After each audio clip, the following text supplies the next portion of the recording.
Assalamualaikum warahmatullahi wabarakatuh. Saya akan melanjutkan materi teori graf. Materi kali ini adalah mengenai jenis-jenis graf khusus. Ada dua pokok pembahasan. Yang pertama adalah graf khusus itu sendiri dan yang kedua adalah isomorfik. Namun pada video kali ini saya akan menjelaskan tentang jenis-jenis dari graf khusus. Ada beberapa jenis graf khusus yang harus kita pahami. Yang saya bahas di sini ada 7 buah jenis graf khusus. Yang pertama adalah graf lengkap atau complete graph, yang kedua graf lingkaran atau cycle graph, graf roda, Wheels graph, kemudian graf teratur, regular graph, graf planar, graf bidang, sampai pada graf bipartit. Untuk yang pertama adalah graf lengkap. Ciri dari graf lengkap adalah dia adalah graf sederhana, artinya dia tidak memiliki loop maupun sisi ganda yang setiap simpulnya bertetangga dengan seluruh simpul lain pada graf tersebut. Biasanya kita menotasikan graf lengkap dengan K dengan indeks N. N menunjukkan jumlah simpul pada graf tersebut. Kita perhatikan contoh dari graf lengkap. Dia dimulai dari satu simpul, kemudian dua simpul dia terhubung langsung oleh suatu sisi, dan tiga simpul yang masing-masing simpulnya akan terhubung langsung dengan simpul yang lain. Itu adalah contoh dari graf lengkap. Kemudian untuk jumlah sisi pada graf lengkap, di sini Kn adalah sama dengan N kita kali dengan N-1/2, di mana N tadi adalah jumlah simpulnya. Dari mana kira-kira untuk size dari graf lengkap itu sama dengan jumlah simpul dikali jumlah simpul -1 dibagi 2. Jadi di sini untuk graf lengkap kita size-nya sama dengan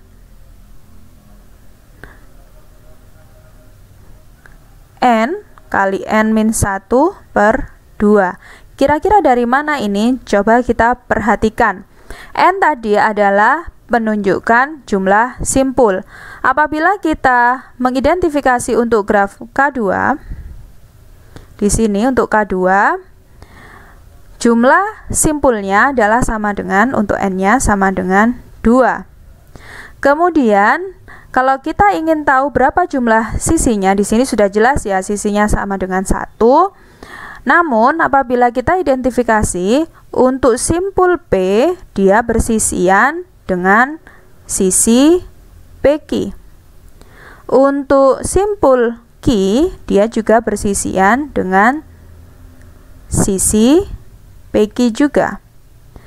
Kalau misalkan kita hitung di sini jumlah simpulnya 2, kemudian kita kalikan dengan jumlah sisi yang bersisian, artinya dia di sini adalah sama dengan 2 dikali 1. Itu sama dengan 2. Tapi untuk PQ dia terhitung 2 kali, makanya di sini kita harus bagi dengan 2. Seperti itu. Mungkin ini masih belum terlihat ya, belum nampak. Ini tadi adalah N-nya, sedangkan ini adalah 1 ini, N-1, di mana N ini tadi adalah jumlah simpul, sedangkan N-1 adalah jumlah sisi yang bersisian dengan setiap simpul. Untuk K3 mungkin akan lebih jelas. Coba kita lihat. Untuk K3 N-nya jelas sama dengan 3.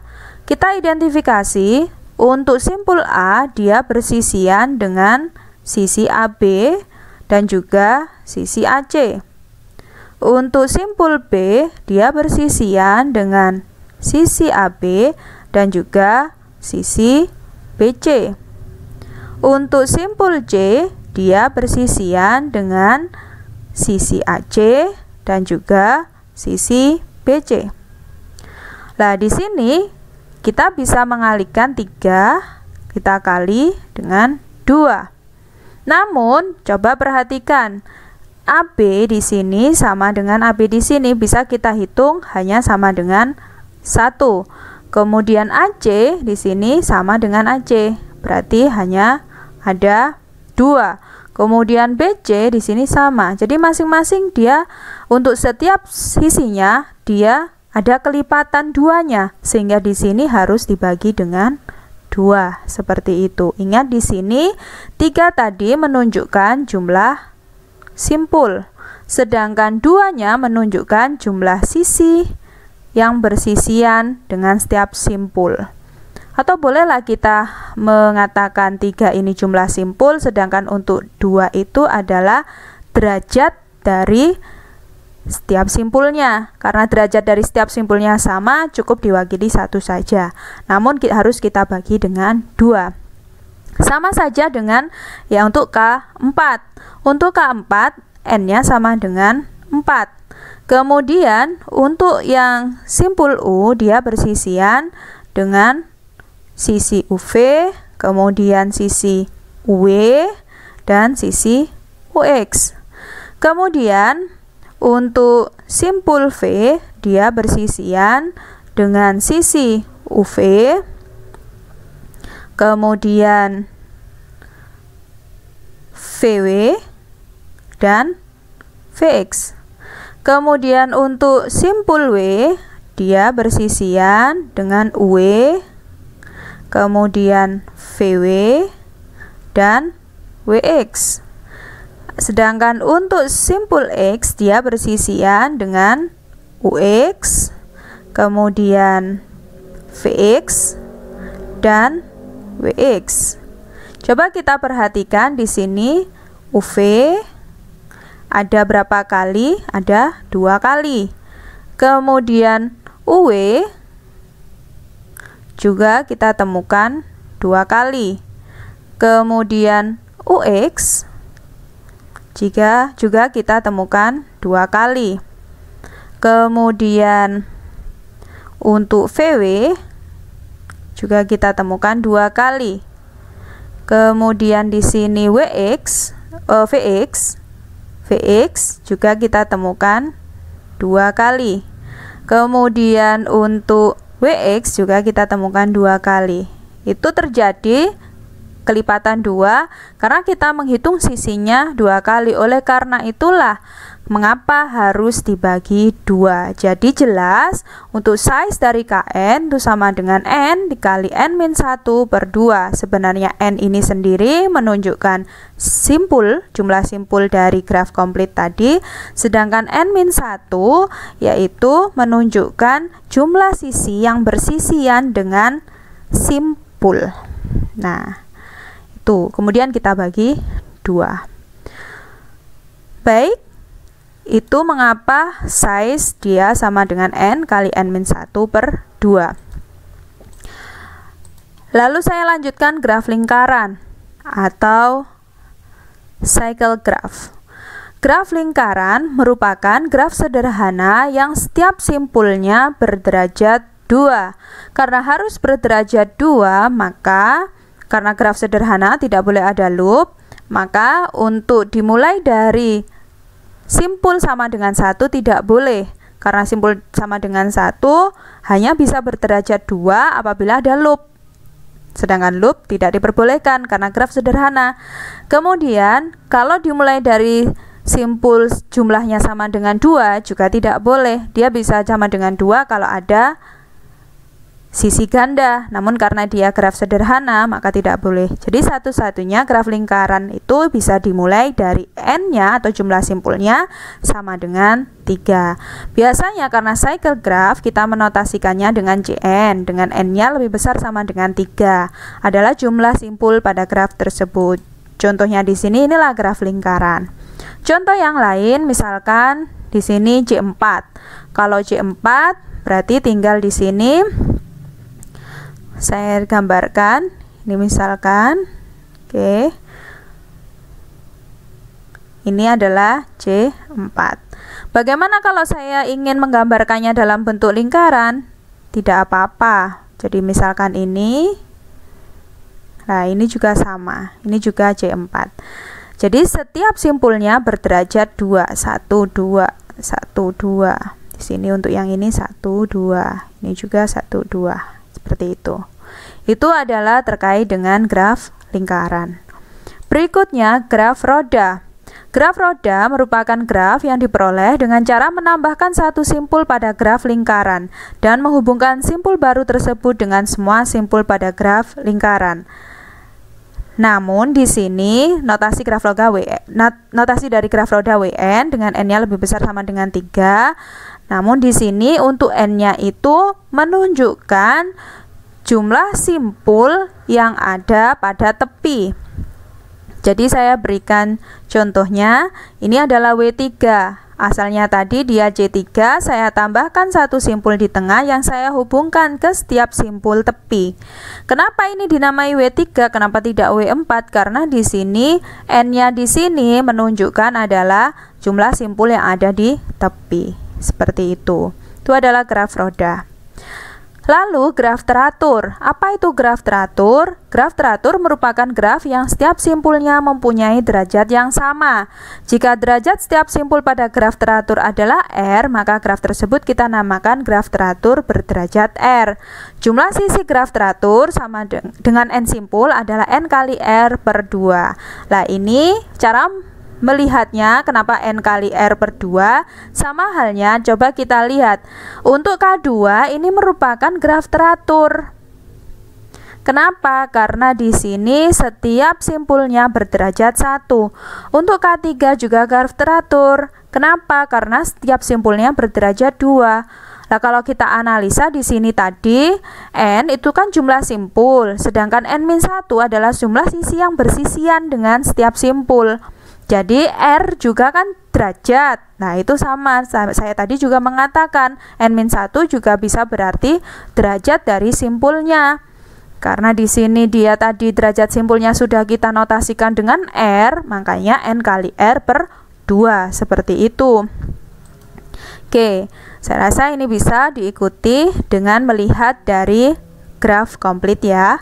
Kemudian contoh dari graf teratur, ini graf teratur berderajat 3 seperti itu. Oke. Berikutnya graf planar. Apa itu graf planar? Yaitu graf yang dapat digambarkan pada bidang datar dengan sisi-sisi yang tidak saling berpotongan. Apabila kita lihat contohnya di sini, semua graf lingkaran merupakan graf planar. Graf lengkap K1, K2, K3, dan K4 merupakan graf planar.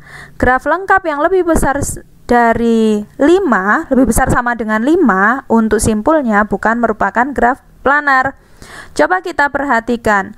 Graf planar tadi yaitu graf yang sisi-sisinya apabila kita rekonstruksi ya, itu bisa tidak saling berpotongan. Ini awalnya berpotongan. Kalau misalkan kita buat supaya tidak berpotongan, misalkan di sini saya gambarkan baru.